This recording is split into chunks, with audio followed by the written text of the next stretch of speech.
Sorry, this section is for special forces only, no civilians allowed, said the waiter, sliding the menu out of Emily's hand as she sat alone at table 3 in her faded t-shirt and no insignia. A group of SEALs nearby burst out laughing. She probably worked in the mess hall, but just minutes later when one of them suddenly collapsed foaming at the mouth, it was that same nameless woman who barked out medical commands with commanding authority. And when she opened her trauma pouch and called out the exact drug by field code, the entire restaurant fell silent. Emily Carter, 28, sat quietly at the table by the window, her loosely wavy brown hair pulled into a loose military resort. Her face was bare, no trace of makeup, her eyes calm but sharp like they could see through walls. The restaurant buzzed with officers and elite operatives. Their uniforms starched their laughter loud with stories of missions and training. Emily didn't belong in their world, not at first glance. She'd come for a quiet dinner, the ocean view stretching out beyond the glass waves rolling in steady rhythm. But the waiter Chad, a lanky guy with a permanent smirk, sized her up like she'd crashed a private party. "Ma'am, this area is reserved," he said again. His voice clipped like he was doing her a kindness by letting her stay this long. Emily's fingers rested lightly on the table's edge, her posture easy but grounded. "That's fine," she said, her voice soft but clear. "I used to serve. No pleading, no edge, just the truth laid out plain." The SEALs at the next table, a group of 5 with broad shoulders and louder egos, didn't let it slide. The loudest, a guy with a jaw like a brick and a grin to match, leaned back in his chair, his beer bottle dangling between his fingers. "What?" "In the pastry division," he said, his voice carrying across the room. His buddies roared, clinking glasses, their laughter sharp like broken glass. Another one with a buzz cut and a tattoo crawling up his arm piled on bet she was slinging hash browns in the galley. Heads turned, eyes landing on Emily like she was a misfit in their polished world. She didn't flinch. Her hand stayed steady on her water glass, her thumb tracing the rim in slow circles, like she was counting the seconds until they stopped. The air grew heavy, the room's energy shifting to her table, but she just sat there, her face unreadable, her silence louder than their jeers. A woman in a sleek blazer, her hair pulled into a tight bun, approached from a nearby table, her heels clicking with purpose. She was an officer's wife, the kind who wore her husband's rank like a crown, and her smile was all teeth, no warmth. "Sweetie, you must be lost," she said, her voice dripping with fake concern, loud enough for the whole section to hear. "This isn't the place for, well, people like you." She gestured at Emily's sandy flip-flops, her nose wrinkling like she'd smelled something bad. The SEALs snickered, one, muttering, "Yeah, try the diner down the road." Emily's eyes flicked up, meeting the woman's gaze for a split second. She tilted her head just enough to make the woman's smile falter and said, "I'm exactly where I need to be." The words were quiet, but they cut through the noise, leaving a ripple of unease. The woman blinked, her hand tightening on her purse, and walked away, her heels louder now, like she was trying to outrun the moment. "Hey, if this story's grabbing, could you take a second to do something for me? Pull out your phone, hit that like button, drop a comment below, and subscribe to the channel. It's stories like Emily's about getting knocked down and standing tall anyway that keep us going. Thanks for being here with me. Let's keep going with what happened next." Chad the waiter hovered nearby, his smirk fading as he sensed the room's attention. He glanced at his manager, a short guy named Tony with slicked back hair and a tie that looked like it was choking him. Tony strode over his shoes, clicking on the polished floor, and cleared his throat. "Ma'am, I'm sorry, but we need to verify your status to stay in this section," he said, his voice polite but cold, like he'd already decided she was a nobody. The SEALs watched, smirking, waiting for her to fumble. Emily didn't argue. She reached into her beat-up canvas bag, the kind you'd find in a thrift store bin, and pulled out a worn leather wallet. From it, she slid a faded Department of Defense ID. The edges frayed, the photo slightly smudged, but unmistakably her. She handed it to Tony without a word, her eyes steady on his. He took it, squinting, then froze. His face went white like he had just seen his own name on a blacklist. "My apologies, please stay seated," he stammered, handing the ID back like it was radioactive. He backed away, nearly tripping over a chair leg, and scurried to the back. The SEALs weren't impressed. The brick-jawed one, whose name tag read, Derek, leaned toward his buddy and muttered, "Everyone's got an old ID. Bet she was a desk clerk in some air-conditioned office." His friend, the tattooed one, snorted. "Yeah, pushing papers, not rounds." Their laughter was quieter now, but it still stung like a jab you didn't see coming. Emily didn't react.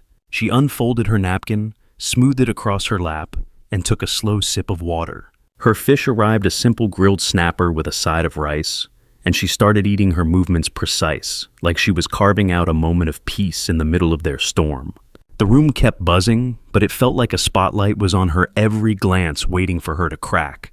She didn't. A busboy barely 18 with acne scars and nervous hands fumbled a tray of glasses near Emily's table, the crash echoing through the restaurant. Heads turned, and Derek the loud seal seized the moment.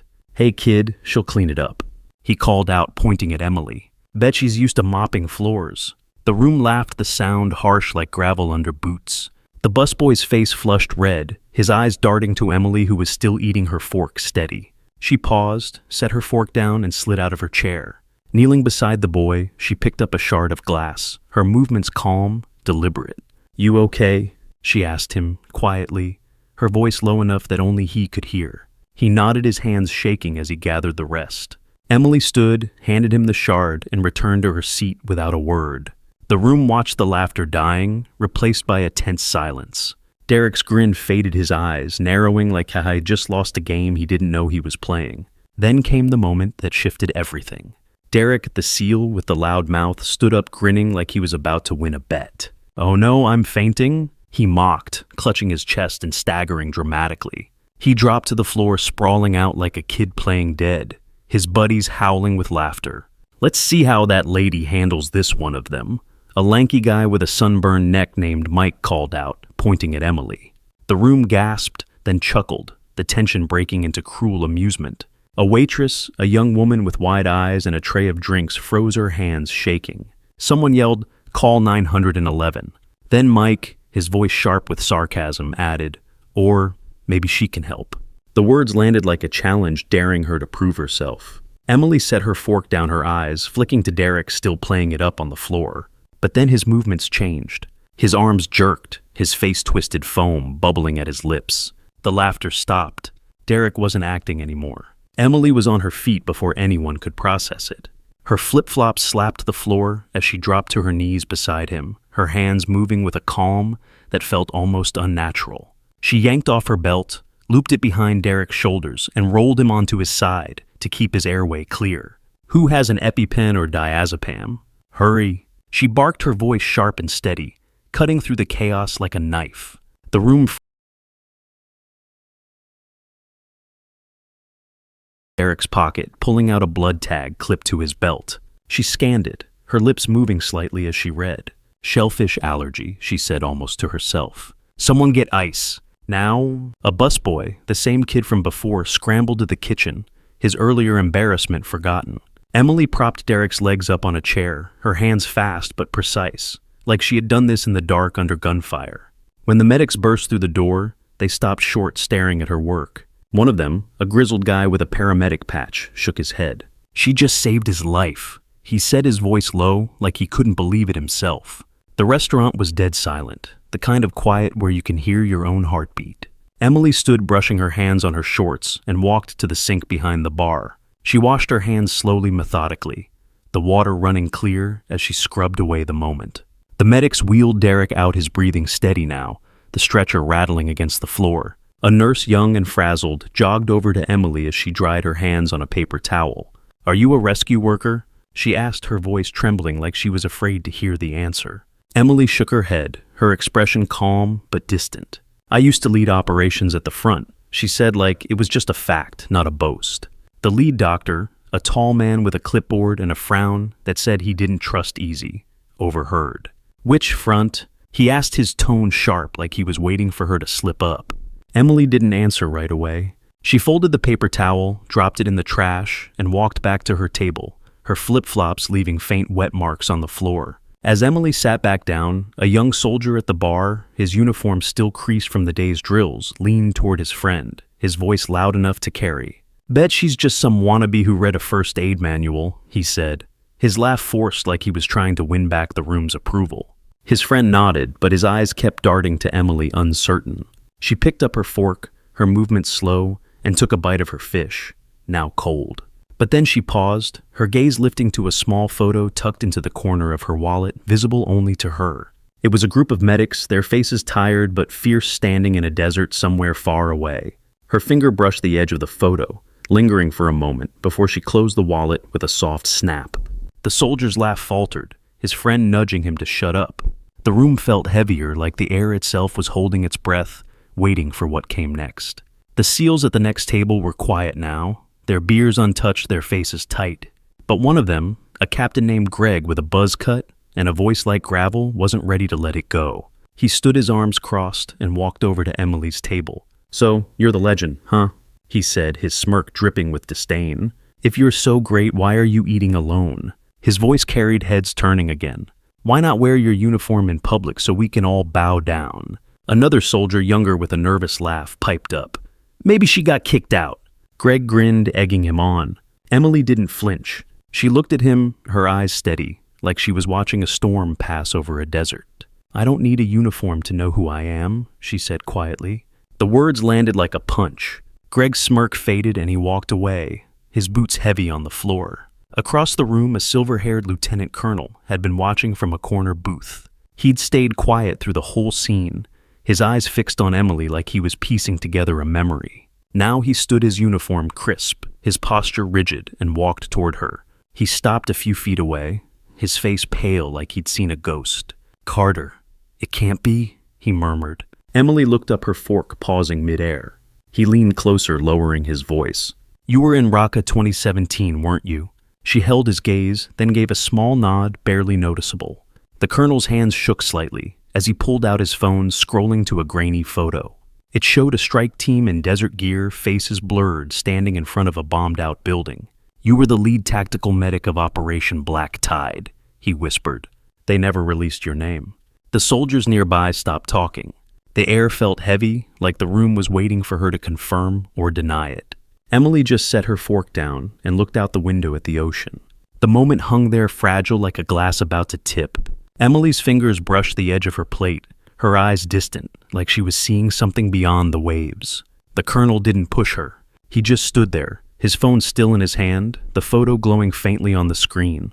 A waitress, the one who'd frozen earlier, hovered nearby, her tray empty now, her eyes darting between Emily and the colonel. The SEALs at the next table shifted in their seats, their earlier bravado gone, replaced by something uneasy. One of them, Mike, the lanky one with the sunburn, leaned forward, trying to catch a glimpse of the colonel's phone. He didn't dare ask. Emily took a slow sip of water, her movements deliberate, like she was grounding herself in the present. The room felt smaller now, the ocean outside louder, the waves crashing in a rhythm that seemed to match her heartbeat. A server passing by carrying a tray of steaming plates slowed as she overheard the colonel's words. Her name tag read Maria, and her eyes widened, flicking to Emily with a mix of awe and disbelief. She nearly dropped her tray, catching it just in time, the plates clattering loudly. The noise drew every eye in the room, and Maria's face flushed as she mumbled an apology. But then she straightened her voice, shaking but clear, and said to no one in particular, "My cousin was in Raqqa. He came home because of a medic like her." The room went still, the weight of her words settling like dust. Emily didn't look up, but her hand paused on her glass, her fingers tightening for a moment. Maria hurried away, her tray wobbling, but her words lingered, a quiet ripple that made the SEALs shift uncomfortably in their seats. The colonel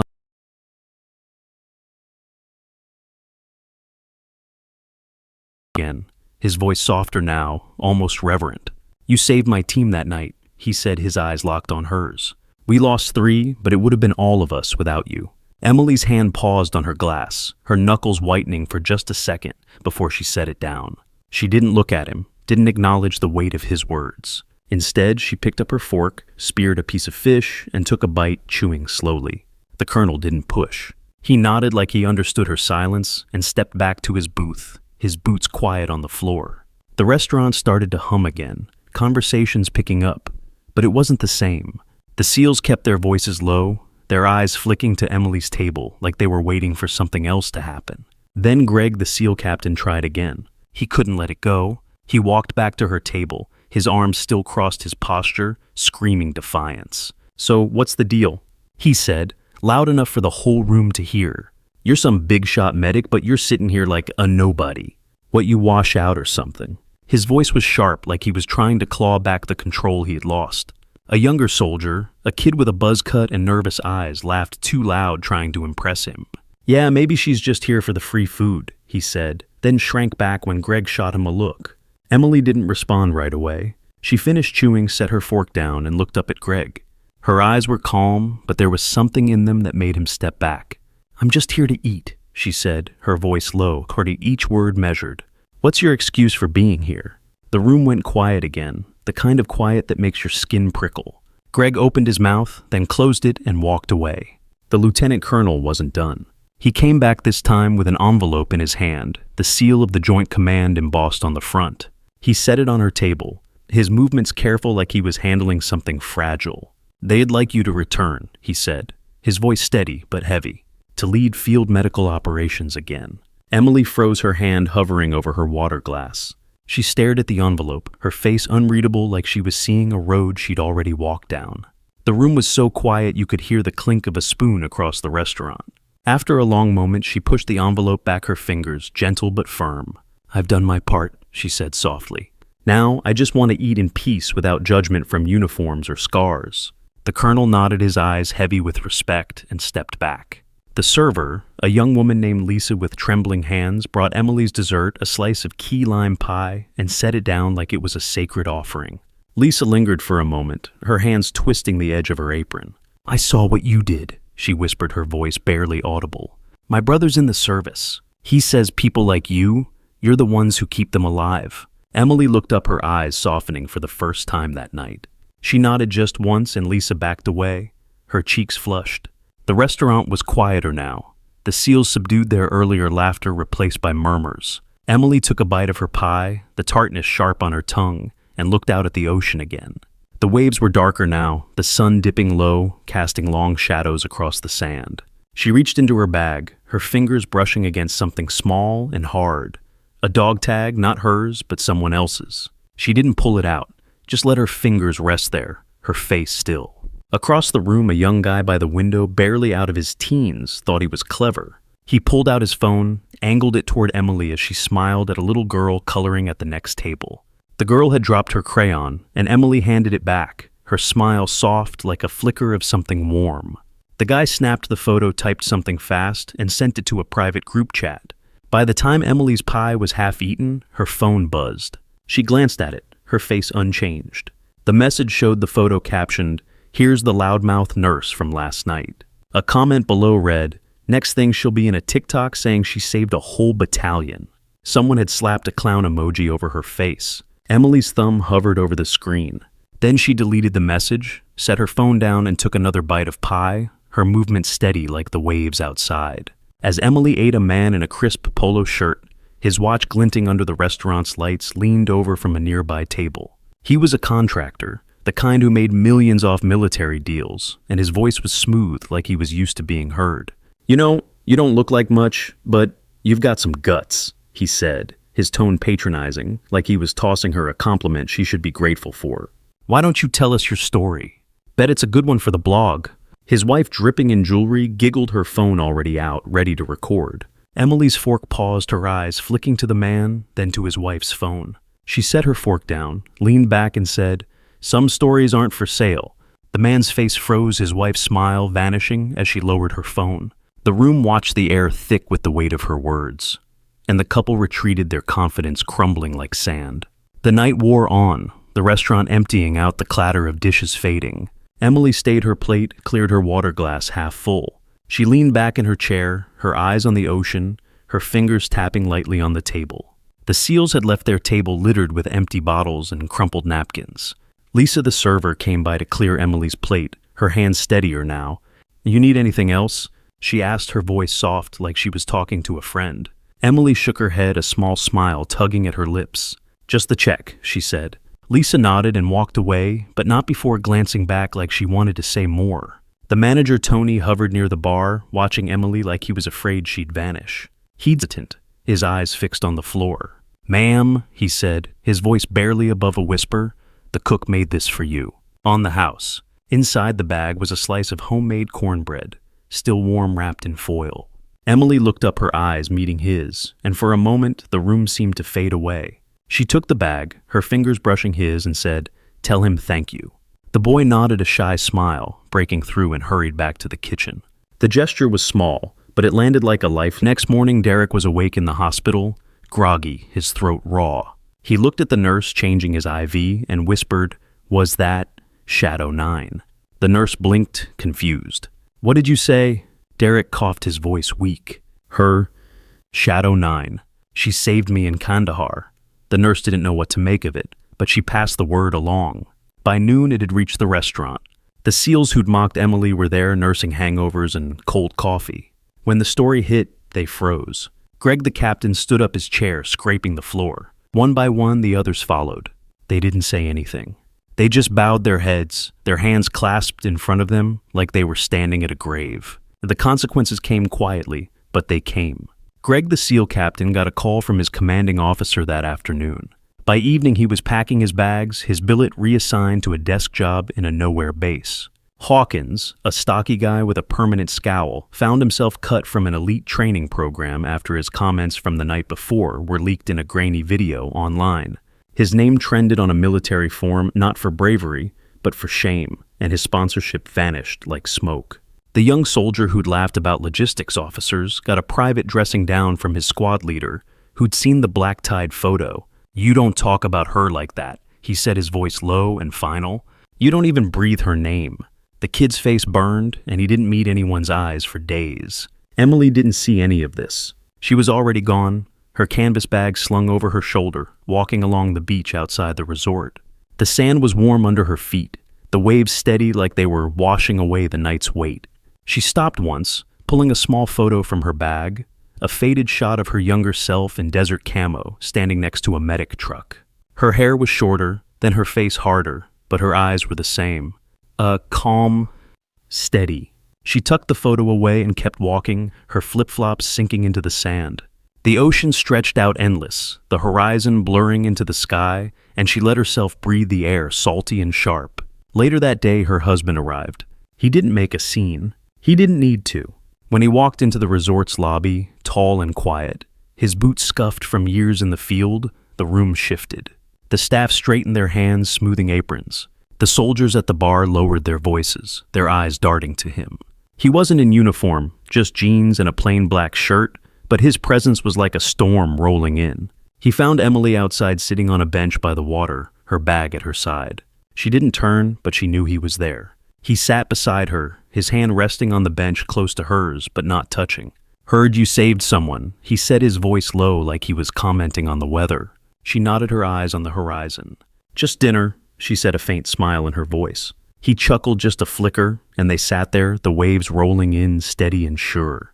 The restaurant staff didn't forget her. Lisa, the server, told her manager later that she'd never seen anyone move like that. Like the room was a battlefield and she owned it. Tony, the manager, made a quiet call to his higher-ups, ensuring Emily's name was flagged for respect in the system. The SEALs who'd bowed their heads didn't speak of it again, but they carried it a weight they couldn't shake. The young guy who'd posted the photo deleted his account after the backlash, hid his face burning every time he thought about it. Emily didn't need their apologies. She didn't need their respect. She'd carried herself through worse through desert nights, with no stars through blood and screams, through orders that broke her heart, but never her will. She'd earned her quiet, her pie, her view of the ocean. And when she stood to leave her bag slung over her shoulder, her flip-flops leaving faint prints in the sand, she didn't look back. The world had tilted just a little, and that was enough. This is for the ones who've been judged, who've been pushed aside, who've heard the laughter and kept going. You know what it feels like to be unseen, to be underestimated. You weren't wrong for staying quiet. You weren't alone in holding your ground. Where are you watching from? Leave a comment below and hit follow to walk with me through heartbreak, betrayal, and finally healing.